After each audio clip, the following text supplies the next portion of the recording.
everybody, and welcome back to the podcast of the Fallen. I am your veteran Malazan host, Nathan, and I'm joined, as always, by Matt. Hello, Matt here. We are back this week. We're covering Book 6 of Gardens of the Moon, The City of Blue Fire. So Yep. chapters 17 through 19. And I was finishing up the last couple of chapters at work yesterday, and I told Matt that I was very excited to talk about them. And hopefully Matt understands why now.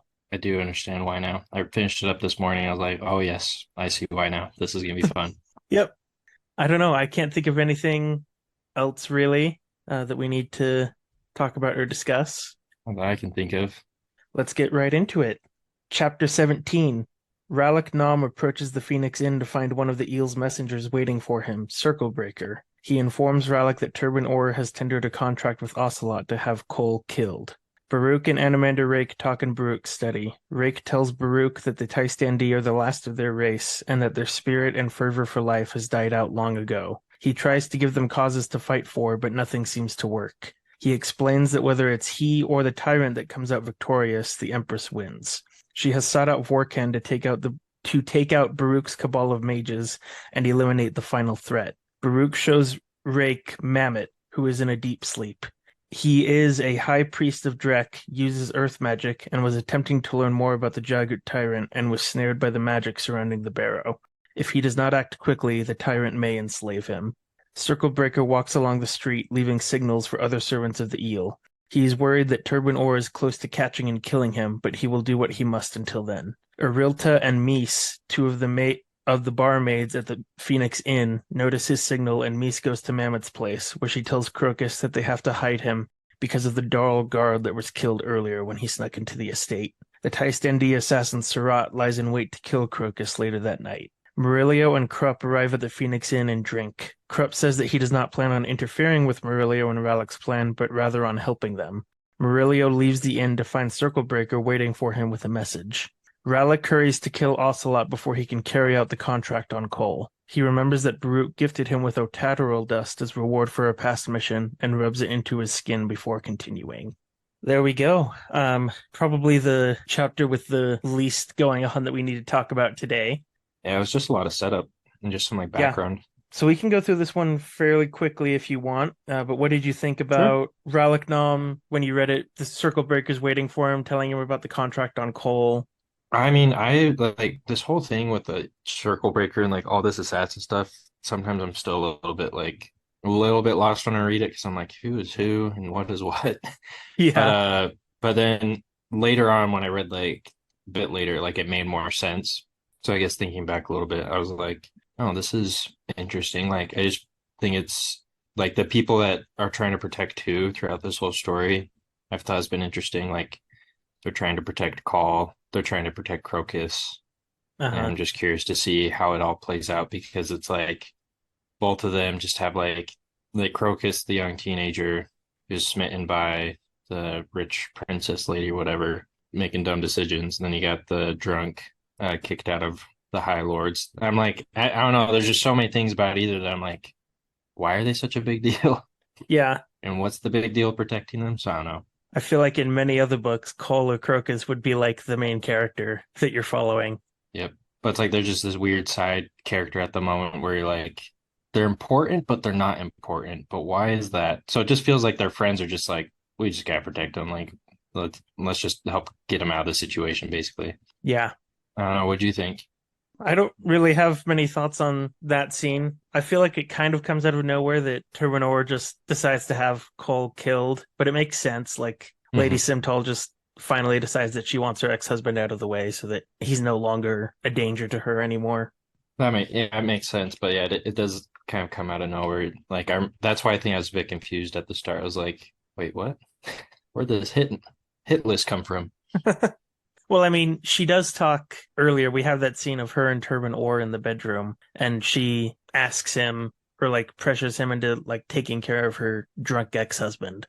Oh. And that was before we had found out that it was Cole that she was talking about, but it's one of those connections you need to make. That was a super small scene, so I don't really have anything else to say about that.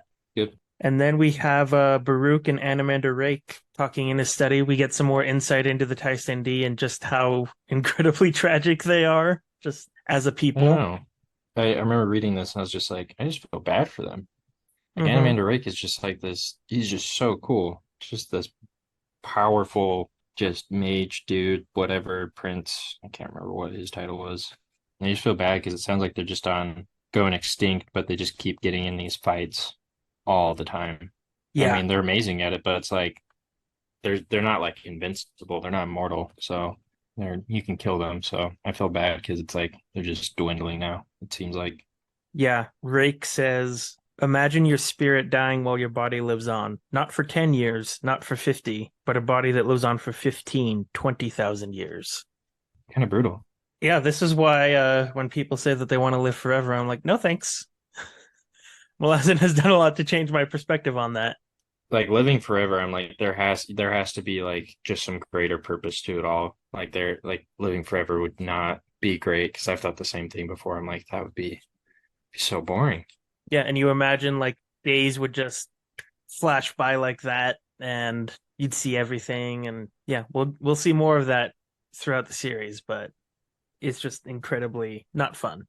Well, same thing with like Tool earlier. He's just like what 300,000 years old, just breaking Lauren's mind Yeah. of like, wait, you've been alive how long? Yeah. I do also like in this section that Rake says that if he were to betray his alliance with Baruch, that he would not remain the Lord of Moonspawn for long. And Baruch kind of smiles and says, "Yeah, and who's going to challenge you?" And Rake immediately says, "Kaladin Brood." Is Kaladin Brood, we haven't seen too much of him, but is he like a demigod or is he just a human? We haven't learned a whole ton about him yet, but he is the guy that Okay. had the gigantic hammer strapped to his back that Crone visited earlier in the Oh, book.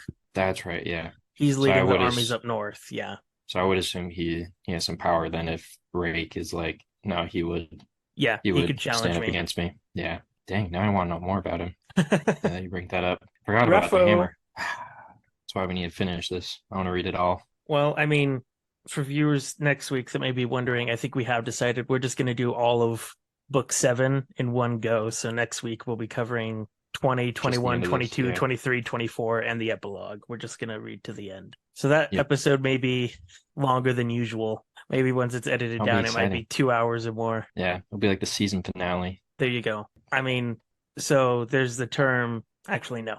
I'm not going to set up your expectations. I've told myself I'm going to try to not do that. All right. But maybe after book 1 or book 2, I can say that. We'll see. We'll see. I guess. Yeah. I mean, I don't know.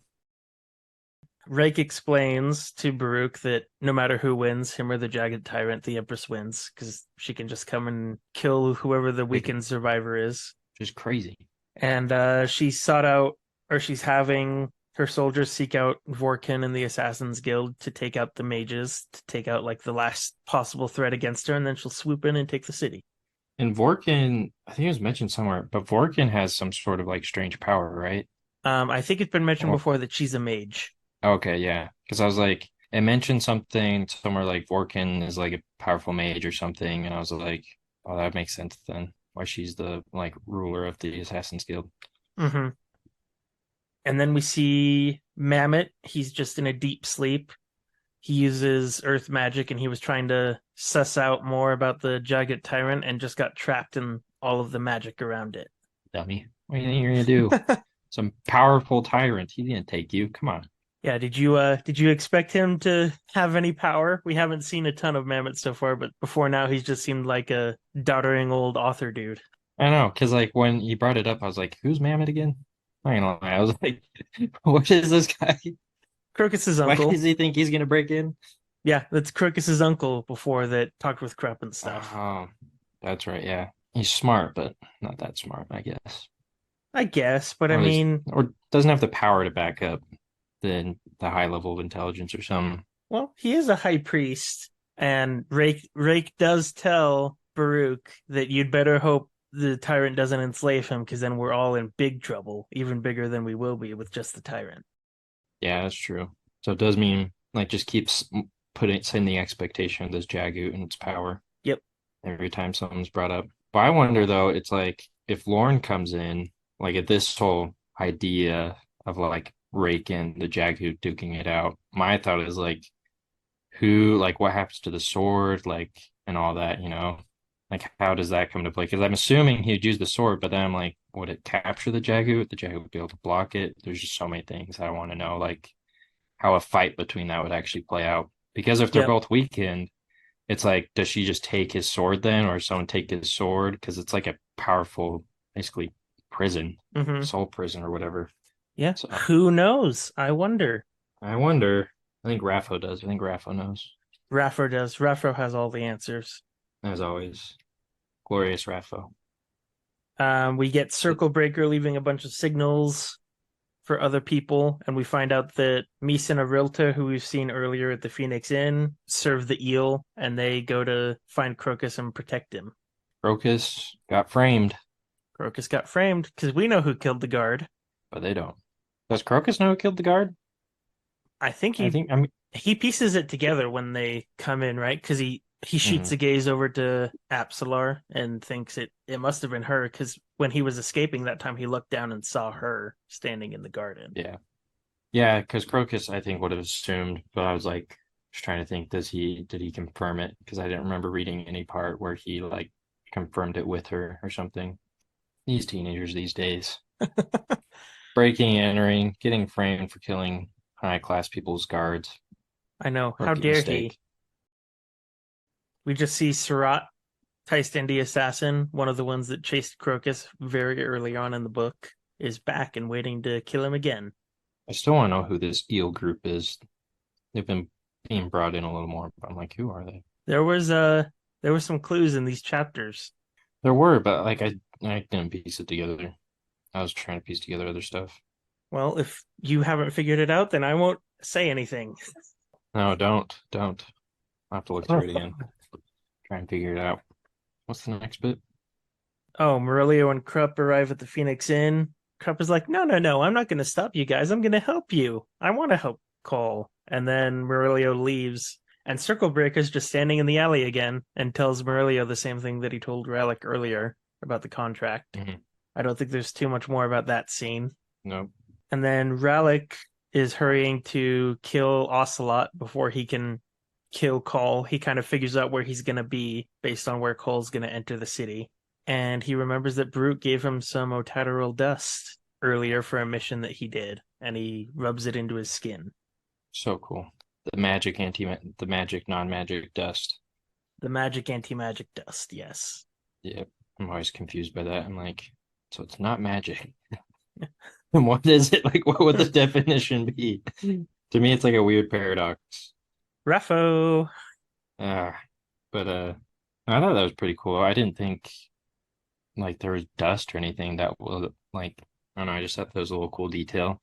Yeah, The well, if it's an ore, you can have like dust and shavings from it, right? So, Yeah, but I didn't think like you would use it in like a protective sense like that, which I thought oh was yeah. pretty cool. And I will say this though, every time I hear Ocelot, I just think of the Minecraft Ocelot. That's what I imagine every time I read it without fail. See, I And it haven't played like, Minecraft, so I don't know.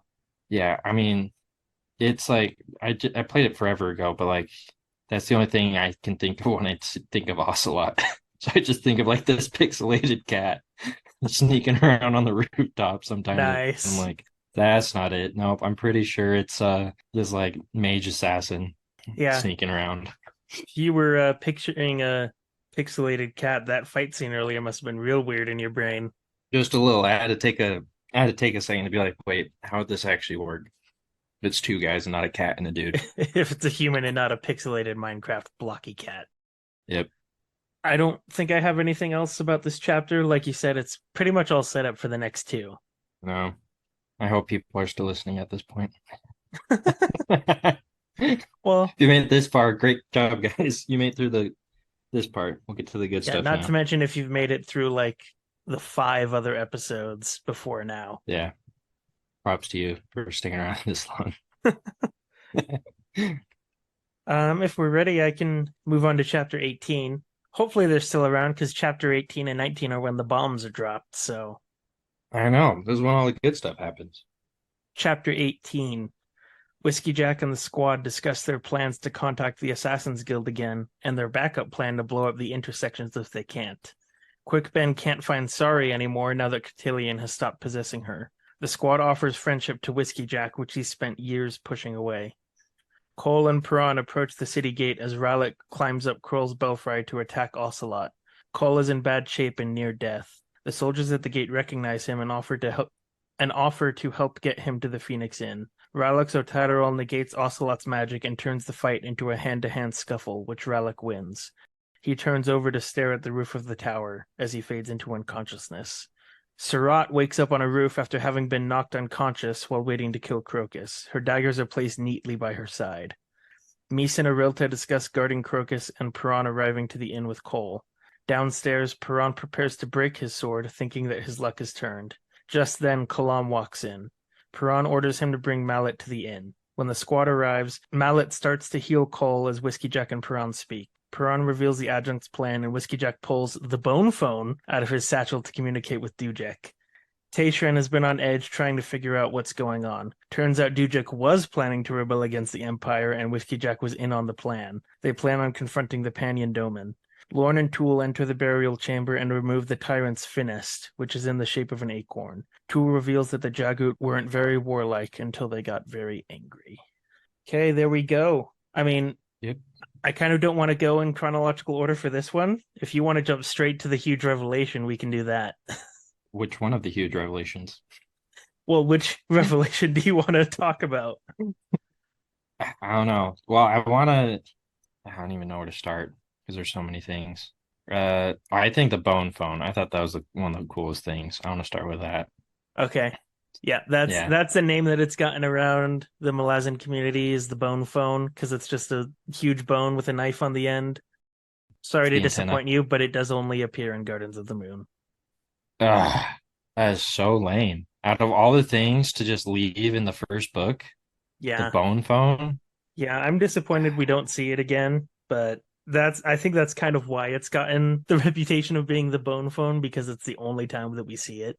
Yeah, like, oh, geez, that's disappointing. Well, I'm glad I know now, so I'm not waiting to the rest of the 9 books we're about to read. And I'm like, where's the bone phone? I want to see the bone phone. Yeah, I wanted to just there. head off all that discussion, and I totally forgot that it was a thing until I got to that scene of all of the squad in the room, and I was like, oh, he's about to pull it out.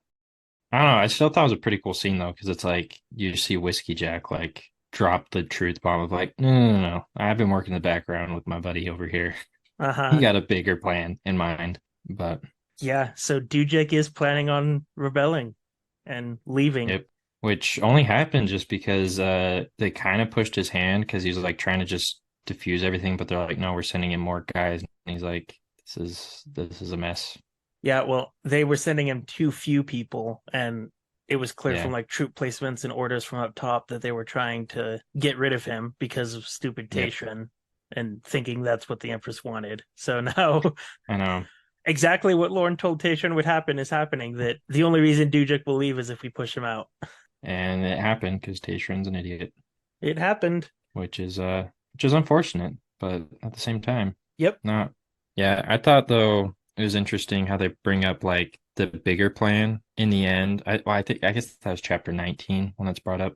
A little bit later, they do mention in this chapter that they're not just going to be sitting around and like waiting for retribution. They're going to take the fight to the Panyan Doman, which is actually on your map in the front of the book. Before we started recording this, I took a minute just to look it up because I was like, I want to know where that is. And it's like the little grade section saying like this is their domain so far. And then I looked in the index to see, found out a little more about the 4 founding races, which I didn't know that was a thing. Oh, yeah. Which I didn't realize that was like a small detail I'd missed, but I thought that was pretty cool. But then as well, like just it's literally all the book says so far. I know it's just like a secret, unknown prophet just taking over, just trying to start a holy war, which is I think is gonna be pretty cool. Like that definitely means like the gods' ascendants are all getting in if it's a holy war. Is my guess. Yeah, and as we know from the history of our own world, holy wars usually are not great. Nope. So I'm curious to see how that plays out because maybe it's the next chapter, but mentioned like the genocide's already started or something. I was like, oh yeah, it's not good. That means it's gonna be ugly. Because I mean that's the whole.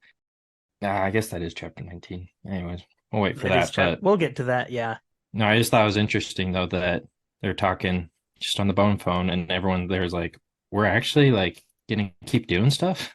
Uh-huh.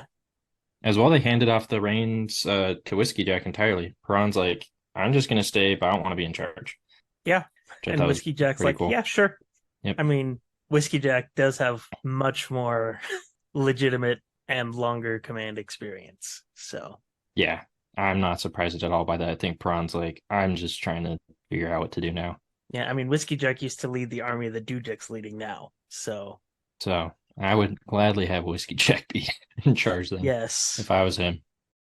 Trying to see if there are any specifics from that scene that I want to pull up. Mm, I just think of the healing scene when Call's healed. Oh, yeah. And the healer's like, he was about to die if we wait a little longer. Who did Mm-hmm. this? Who tried to heal him? They did a terrible job. They poisoned him. Yeah, so Perron's luck obviously did not turn. He was about to destroy the sword, and then Kalam just walks in. Which I thought was interesting. Because like he's sitting in the bar and just whips out his sword and everyone just stares at him. Uh-huh. And the innkeeper's like about to grab his club and he's like, it's happening. Yeah, and he just slides it through the table and is gonna like pull it towards himself or something to snap the blade. Yep. Because he's like, I can't give it to open. Mm-hmm. Yeah, I don't think Opon wants this, and they're my worst enemy, so Just give it to the Jaghut tyrant. Maybe that will turn everything. but his luck hasn't turned yet, so I don't know that that would be great. Oh no, that's true. Yeah, not yet, at least. I do love that Kalam walks up to him and just like picks up a chair and slams it down in front of him. And then Prawn finds out who he is and just like grabs his shirt and starts shaking him, like, get your healer here right now. He's like, that's an order, and he's like, oh, okay, okay, yeah, I'll be right back. He salutes and just leaves. No, he didn't salute though. He almost saluted. I Oh, thought. he almost saluted. Yeah, he's like, oh, I can't salute, not here, and then sprints out. Man, we're going all over on this one. It's fine. What about the? Earlier, oh, go ahead. Oh no, I was gonna say, go ahead. Never mind. But earlier, Quick Ben is trying to use that same scrap of cloth that was Sari's that he used to contact Cotillion earlier, and he can't find her anymore because Cotillion isn't possessing her. And so the squad just kind of assumes she's dead. Which I thought was interesting because Perron like knows all about this stuff, but he like doesn't want to say anything just yet, and they're just all kind of like assuming things. Yeah. I do also really like that scene at the very beginning where the squad kind of all rallies around Whiskey Jack and tells him, like, you don't have to keep shutting off your feelings. I know. Like, you can let yourself feel stuff, and that's better than not. Yeah. No, I actually really like that scene because I thought it was pretty cool in Fiddler, like his whole line. I kind of like made a note of that because I was like, that was a really good line from Fiddler about like the humanity and watching people die. Yeah, what Do you remember that exactly part? does he say? It was on page 500, I think. Yeah, it's like this, Sergeant. We've seen a lot of our friends die, right? And maybe we didn't have to give the orders, so maybe you think it's easier for us. But I don't think so. You see, to us, those people were living, breathing. They were friends. When they die, it hurts. But you go around telling yourself that the only way to keep from going mad is to take all that away from them, so you don't have to think about it, so you don't have to feel anything when they die. But damn, when you take away everybody else's humanity, you take away your own, and that'll drive you mad as sure as anything.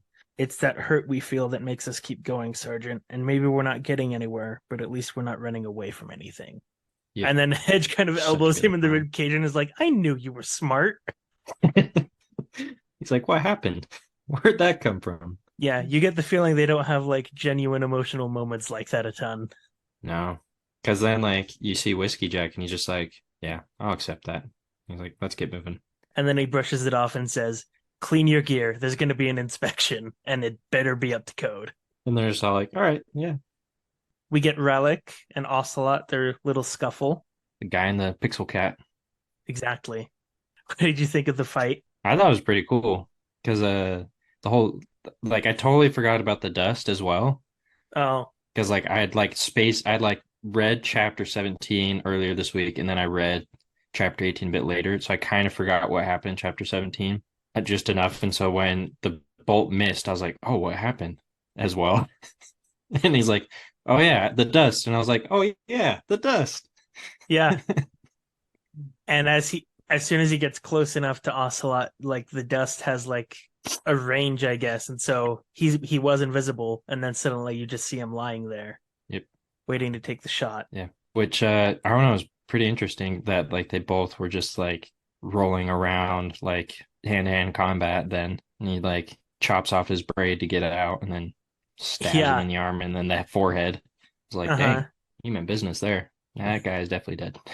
Did you catch that Ocelot had like a hidden Assassin's Creed type wrist blade? Oh no, I didn't. Yeah, at one point during the fight, Relic like like here's a snick or a metallic noise or something, and he jerks away, Mhm. and then like he says like Ocelot's wrist blade missed him. So he had Oh, one like really? sitting on his wrist. That's pretty cool. I didn't catch that part. The That's smallest sweet. detail of that fight probably, but I really like it. I also really like that Perron from the street just sees like a flicker of movement from the tower and is like, "Huh, what's up there?" And then Uh, he doesn't see anything else, and he's like, "Okay, let's keep going." yeah. And it's just two guys fighting, Hmm. fighting to the death. Yeah, one thing that I really like about Malazan in general, but specifically this chapter, is like there are a lot of things in these chapters, like Ralik just happening to take on Ocelot at the right time, Kalam just happening to walk in on Piran right at the right time. But it's all been set up Yep. beforehand, and so it feels like a natural progression of events rather than like Deus Ex Yeah. Machina or just coincidence. I know, because if you didn't see the backstory of like, hey, you need to go here, here, and here, Hmm. then it's pretty cool to see how it all converges. Like it's finally nice to see Peron like meeting up with the team finally Yeah, instead of being alone. yeah, Yeah. because I think before he talked to like Hedge and maybe Fiddler at a gambling table, and then he walks out in an alley and gets stabbed, and he hasn't talked to any of them since. Nope. And just before that, he was thinking, he's like, I made three friends, and they're basically all dead now, almost. Well, one's almost dead, and two are almost confirmed dead, sort of. Yeah, yeah. He thinks about like, well, Tattersail's dead, and she's been replaced by a child, Yep. and Tuck went through that rent, and Cole is almost dead. So, I think my luck has changed. yep. Hmm. Oh, what did you think of Sarat, the Taistandi assassin? She just wakes up unconscious on the rooftop, and her daggers are just placed like neatly right next to her, almost as if they wanted her to be embarrassed or something. I'm trying to remember that scene. Why don't I remember that one? It's She kept right popping up. after it's right after Rallick kills Ocelot. Oh, that sounds about right. Yeah. Because she popped up a couple times and I was like, trying to remember who she was again. Yeah, Sarat was bewildered and angry. She'd been blindsided, and whoever had done it was good, Oh, yeah. good enough to sneak up on a Taistandi assassin mage. And that was worrying since they'd yet to meet such a match in Darujhistan, with the exception of those two Claw on the night of the ambush. But if it had been the Claw, she'd be dead now. Yep. Yeah, now I remember that. I thought I was curious because I don't remember we weren't shown what happened. We're Mm-mm. just shown the aftermath, right? Yeah. I think that's why I was like, wait, did we remember what? Did we see what happened to her? We do get something else with her in the next chapter. Other than that, I think the final scene that we haven't talked about yet is Lorne and Tool finally enter the burial chamber, and there's a ton of like random objects. Yep. And Lorne finds what is called the Tyrant's Finest, which is in the shape of an acorn. And Tool says something like it might be best explained as a self-contained Omtos Falak Warren. So it's like is that like how they would access it? Like a physical method of accessing the Warren? Like that's how I understood it. I would say that's not correct. Okay. Let's see. I think there's a glossary thing about it. Let me make sure. It says finessed an object used as a repository power by a Jagut. So it's how they store their power, I guess.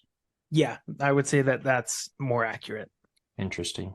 Yeah, because the tool mentions he's like, you don't want to hold on that for long, but because he'll hunt down whoever has it Yep. because he wants it. Yep. So it's like a repository of power, pretty much. Which I thought was interesting. That was an acorn or the shape of an acorn. Made me Yeah. wonder who this people were. Yeah. Just the super, what's the word I'm looking for? Innocuous.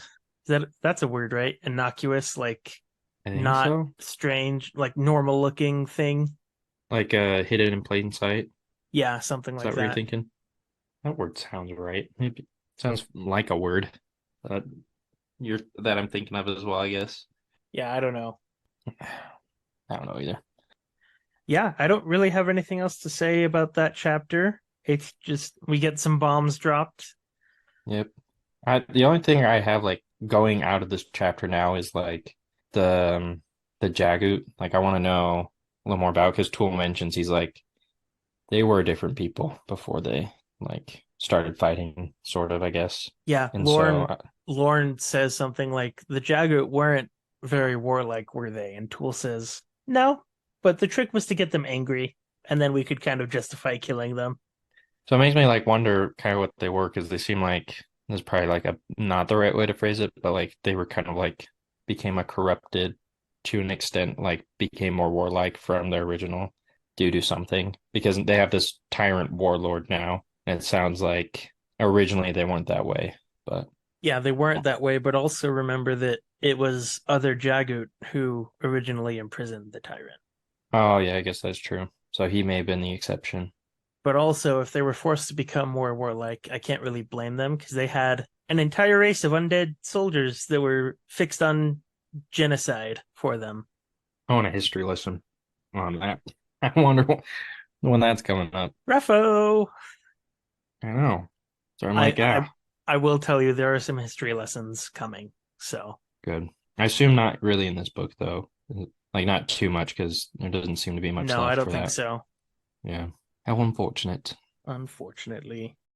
Well, I think this may be our quickest episode yet. I mean, there's a lot in the next chapter, but the next chapter is only like Yeah. 12 pages long. So Yeah. Which isn't bad because we'll have our marathon season finale season finale next next week, I guess. week. But yeah, let's go into chapter 19. Crocus and Absolar leave the Phoenix Inn attic against orders. Surratt prepares once again to kill Crocus, but is knocked back by an invisible force and sent spinning off the rooftop. Crocus thinks that he hears a noise, but dismisses it as nothing and gestures up to Hill to where he wants to hide. Murillo prepares to attempt Rallick's role in their plan if his friend is dead. Rallick shows up at Murillo's door. The ortatoral dust is gone from his skin, and his knife wound has healed incredibly fast. Murillo leaves to have a chat with the eel.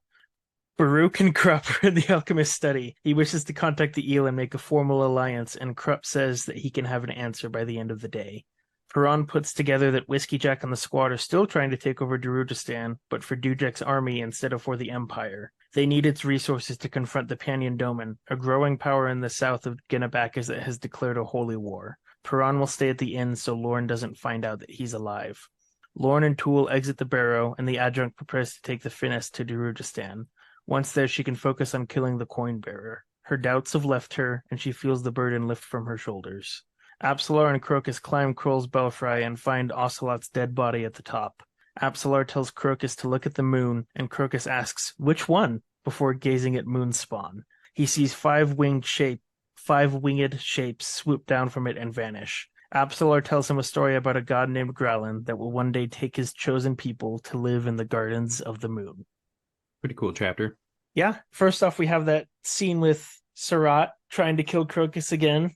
Crocus and Absalar climb up on the roof, and Surratt is just buffeted aside and thrown off the rooftop. I know. I was like actually really confused. I was like, was this Open's doing? Because he's the coin bearer or something? Or like something must be protecting him. What I will say is that you have enough information to kind of make a guess at what's going on, but I certainly did not get it in my first read. Yeah, I'm drawing a blank. That'll be another thing to think about. Refo. It's good to know that there's enough info though. Yep. There's enough info a lot of times, and then it's not until a character explicitly says something that I went, oh, okay. Oh. There's a lot of foreshadowing I've noticed, but it's like Oh yeah. you don't always remember to piece it together. Especially when we're reading like 3 chapters a week. Yeah. I assume if I was reading, because I mean I've probably been like on book 4 by this point, but I assume I was reading a little quicker. Yeah, I probably would have picked up a little more, a little faster. I am enjoying reading it is. on the schedule. I feel like it's forcing me to increase my memory of what happens and make connections before. Because, like I said, the last time I read Gardens of the Moon, I read it in 2 days over Christmas. Yeah. So. No, I do like this. This is a lot of fun because you just like get some time to think about it. Try and use your brain to think about what you've read to see where it may go, and then get your expectations totally shifted when you see the next scene because you're like, oh, wait, I forgot about that other people or the other POV. one of the other 15 plot threads going on all at the same time. Oh, I know. It's mind-blowing how it's all kept together so well. Murillo is in his apartment. He thinks Rallick might be dead since he hasn't heard from him since he went to go confront Ocelot, but he's preparing, and then Rallick shows up and the dust is gone from his skin and his wound is healed. Yep. Which I thought was interesting because he had the dust, which prevents magic, but you somehow healed. And it was like also absorbed into his skin, I guess, or something. Uh-huh. Because he's like, I need to get the dust off me. And he's like, what dust? He's Yeah. like, the dust. Yeah. He's like, let me see him here. Murillo's like, you're welcome to the washcloth, but it doesn't really look like you need it.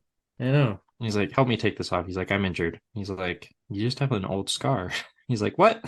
Yep. Murillo says, I'm off to find the eel and tell him a thing or two. You know who the eel is? I've got a hunch. You know, it's more of a hunch than I have, I'll tell you that. Well, can I read you a line that might give it away, but that is in the chapter and you could have gotten? Yeah. How did the eel justify involving himself or herself in their schemes? Murillo's eyes narrowed. Was it possible? That little round runt of a man? Group? Hmm. Wait a second. Yeah. Well, around run to a man. Sounds about right. Maybe I'm off, but I'll say nothing. Oh, Uh, geez. but the Hmm. next scene is Baruch and Krupp in Baruch's study, and Baruch wants to make an alliance with the eel, and Krupp says, I'll have a message for you by the end of the day. Oh my gosh, it is him. Wait, oh, this just makes me have so many more questions, but I don't even know how to ask him. Oh, geez. I'll just kind of let you stew. Let him cook. Yeah. Yep. Yep. I will need a minute just to think about all this. Geez, how did, yeah. I mean, of course it's Krupp. Why wouldn't it be him? Yeah, let's Well, let's move on. Yep. let's move on. I'm glad it was there in Uh the chapter, but yeah. yeah, maybe I should not have pointed that line out, but Oh no, it's fine because I was like, oh, that's just like that feels so obvious now because it's just I need to pay closer attention. yeah, I was about to say for those that aren't watching, but no one's watching since we're not doing video. Uh I know. Matt just kind of had his head sat in his hands like with a shocked look on his face. I was like, ah, yeah, because there's a bit later in the chapter that I mean, I guess it would be moving on a little bit, but it's talking when they go to the like tower Yeah. and it's like cruel and they're like he hasn't had any worshippers for so long or something, like he's dead. Uh-huh. Just makes me wonder if the eel is like connected to him and Grupp and all that. Could be And like that's his hand in this game. That's his hand of cards. possibly Hmm. Raffo. Hmm. This is all coming together now, I guess. Sort of, not really, but it is. Yep. You put a puzzle piece down and then you realize, oh wait, there's like 15 other puzzle pieces that now have to connect to this one. I don't know. This jigsaw puzzle. One of these days it'll be complete. This 10,000 piece. This is where we find out the big plan that the reason Whiskey Jack is still okay with trying to take over Darujhistan is because they need the resources for Dujak's army instead of the Empress's army. Yeah, which I thought was pretty cool actually. Like because Piran like started connecting all together for us, which was Mhm. nice. I was like, oh, finally, just a little bit of a natural sum up of why we're doing things. Yep. It's like you want to come in when it's unstable to say you're kind of the heroes to say we need you guys to help us defend you guys from a growing threat down south that will be a worldwide. Like this will be the front for this worldwide Which fight. which when you think about it is incredibly diabolical. Like let's kill all of the leaders of the city, blow up a bunch of intersections, kill a bunch of civilians, cause mass chaos, and then our army that caused this problem will come in and save you. And you'll be so I thankful that know. you'll give us resources to help us in our real objective. I mean, I don't mind the leaders though, because like some of these guys are kind of corrupt. They have their like an assassin's guild just to take each other out if they don't agree with each other. So part of me is like, it's probably not that bad. Drujistan's getting a bit of a refresh and some leadership, but the civilian thing, I'm like, I do feel a little bad about. And like the whole intersection stuff is a bit like a bit much, but I do understand that like they're doing it just to add to it, to add more to the chaos of the civilians, because the leadership will be shaken up be like, what's happening? But then the civilians seeing like the destruction of the city will then be like, oh, Uh-huh. what's happening? Yep. But yeah, So these are these are our main characters, and they're planning on just, killing a few thousand civilians. hey, And it's the week of, they've talked about it before, it's the week of a festival too, so the streets are even more packed. oh yeah, And so people that aren't it's even festival week. from Darujhistan will be killed as well. Oh yeah, and Kalam has the line like something like they're starting a holy war, so it's true, the genocide has begun. Yep, because yeah, because the Holy War started because the map already shows some of the control they've had so far. Yeah, it's pretty But sizable so far already. yeah, because I mean, I was looking, I was like, that's already a pretty sizable chunk, and for no one to be saying anything so far makes me wonder like how closely guarded it's been, kind of like this movement in a sense. Yep. Yeah, You'll have to raffo for that. I know. I'm just really curious now who this prophet person is and like what ascendant is part of it all. Because I mean that I keep saying that because I'm just assuming this is going to be just a big battle of gods and men in the end. We will see. But we will see. We will see. Maybe my suspicions will be confirmed or will be once again changed by someone else's POV in the next chapter. Yep. Yep. We have a small scene of Lorne and Tool. They exit the barrow. They've been in there for 2 days, but it doesn't feel like it to them. And Lorne prepares to take the Finesse to Darujhistan. And she thinks that while she's there, she'll go and try to kill the coin bearer. She thinks that, oh, that Peron kid, he was kind of attractive. Maybe we could have been something, but oh well, he died. Yep. And Which kind of all of her doubts have left her. And she's just she pushes away all of the doubts with her training and is just like, the burden's lifted. I don't know. She's a little weird, not gonna lie. I mean, she's been like, she even cites a claw like saying, when the time for action comes, all Hmm. doubts must be discarded. So she's kind of thinking, well, I've acted already, so time for doubts is over. Yeah. She's like, can't be too much in the past, I guess. Mm-hmm. Yeah, I, I'm just Lauren's weird. That's all I keep thinking about. I think Lorne is my favorite character in Gardens of the Moon. Yeah, like she's good. Like I like her for sure, but she's a little like yeah, she's a little weird, I think, just because it's with some things I'm like the inner monologue sometimes I'm like, you're a little strange. Yeah. That's just Well, me probably. like you saying that, this is a little PSA for anyone that hasn't seen pitch meetings on YouTube. You need to go watch them. It's this guy, Ryan George, who plays two different roles of a producer and director making movies and just enthusiastically making the worst decisions possible. And it's great. And he's made fun of like all of Marvel movies and Star Wars and a ton of others. But one of his very first ones he ever did was a friend's pitch meeting. And he starts talking about Phoebe and is like, yeah, and so very early on, we're going to find out that Phoebe's mom committed suicide, and then she moved in with a family friend, and he killed himself. And the produce or the producer is like, "Oh my God, well, I guess it'll be a nice time to have like this dark character to balance out all the humor." And he's like, "No, she's the silly one. She's the weird She's one." just off. She's off in Lava Land.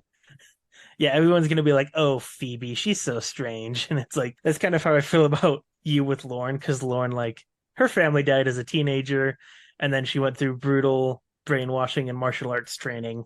And it's like she's just like you like this moment again, she's like, oh yeah, we could have dated maybe. Oh, but he's dead. Oh well. Just like my training said, we move on. Yep. Well, she has a thought like, well, dying is never in anyone's plans, so It is not in anyone's plans, but by the game of chance, it happens. yep. I don't know. Anything else to say about Lauren and Tool? No, this is just where they split up though, because he's like, I'm gonna hang out here. You can go. Yep. He's gonna stay there and kind of just watch the tyrant leave. He's like, don't worry, he won't notice me. Yep. And then this is definitely going to be our shortest episode so far. We've only been going for like an hour at this point. Happens. But our final scene of this section is Absalar and Crocus climbing the tower. Absalar can see in the dark, which is fun. Yeah, I know, because he's like, what are you seeing? She's like, don't you see the painting? He's like, what painting? Like, you can't see your hand in front of your face in here. I can't. Yeah, and then they find the body at the top, Ocelot's body. Upsala tells Crocus to look at the moon, and Crocus is a douche and is like, "Which one? The moon or Oh, Moon's spawn? I'm gonna look at Moon's spawn." yeah. I thought it was funny though how she brought up like the kind of like deity lore like of her land. I think when she remembers like, oh yeah, Yeah, we'll go live there someday and swim like dolphins, and there will be no war. yeah. So it's not so much lore as like it's a fairy tale. That yeah, I guess that's what I mean. Yeah, But yeah, they will. This god will take its chosen people, and they'll go live in the gardens of the moon. Roll yeah. title sequence. Finally, we got the title of the book. Yep. I don't know. I don't have too much to say about it. I just think it's a really kind of sweet scene. Yeah, like I like Apslar. Like you just see she's just a normal lost post-possessed person, just going through Yeah, some I mean, questions.